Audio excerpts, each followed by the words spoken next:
Every story needs a good villain.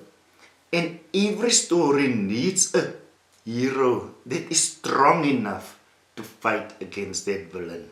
The villain do things to the hero because the villain believes that the hero wants to hurt or do something to him or her, and they want to stop it.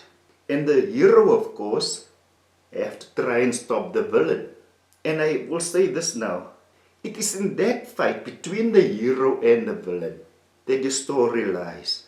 Because the hero have to look at things he or she can do to stop the villain, and the villain has to look at things that he or she can do to beat the hero. It is there where your story lies. In their actions, in what they do, in the things they don't want to do, and what forces them to do certain things. They are the two most important characters in your story.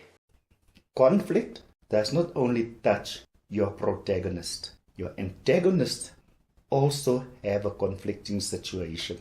Something that makes that antagonist do what he or she does. If you would want your films to speak to a wider audience, there would be a few things that you must have in it. You must have it in it. And that is the things that really drives your characters to do the things that they do in your story, in your film. The things that plays on their needs, wants, desires, feelings, emotions, and fears. You can have a brilliant story.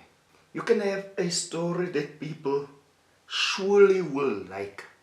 But if you don't have the right characters to drive your story will fall flat.